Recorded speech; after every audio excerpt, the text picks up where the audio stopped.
This evening, Darren is joining rabbit raider Simon Whitehead in his new night vision friendly 4x4. He's added a few bits and pieces that'll make everyone's life more comfortable.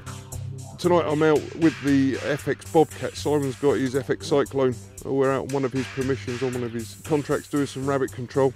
And his brother David has made him this remarkable spotter.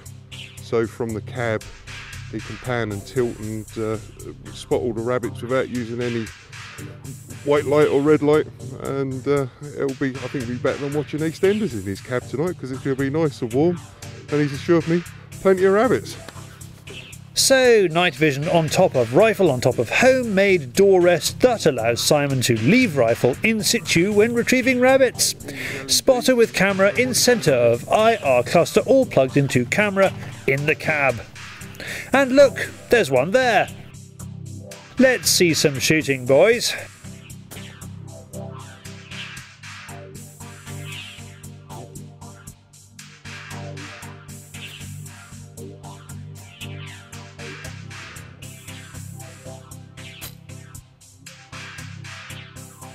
I've had FAC air rifles for a long time, and what I find when most people come to mine and shoot, they instantly buy an FAC air rifle and they'll go straight to a very high, heavy pellet such as a Bisley Magnum.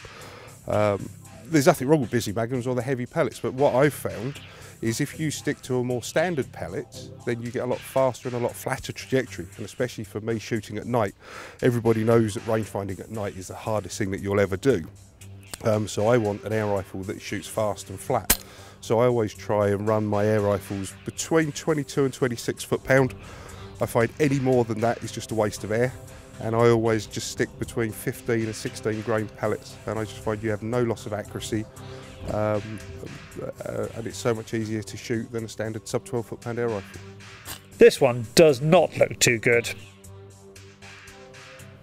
We thought that one was acting a bit strange. The body behaviour just wasn't quite right, and it hunch proved correct.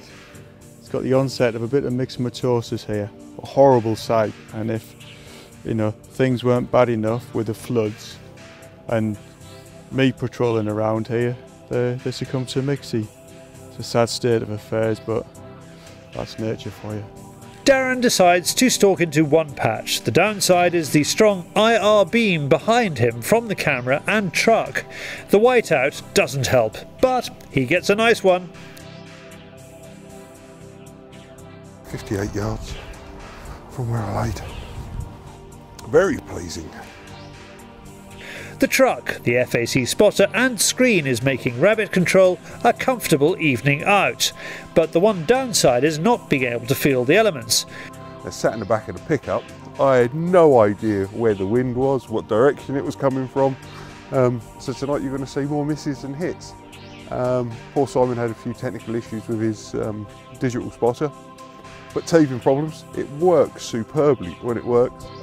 He just found out his wiring's a little bit short, so he just needs to make an extension cable. But we had a cracking time. We've accounted for a lot of rabbits and had a lot of fun. So I'd like to thank you.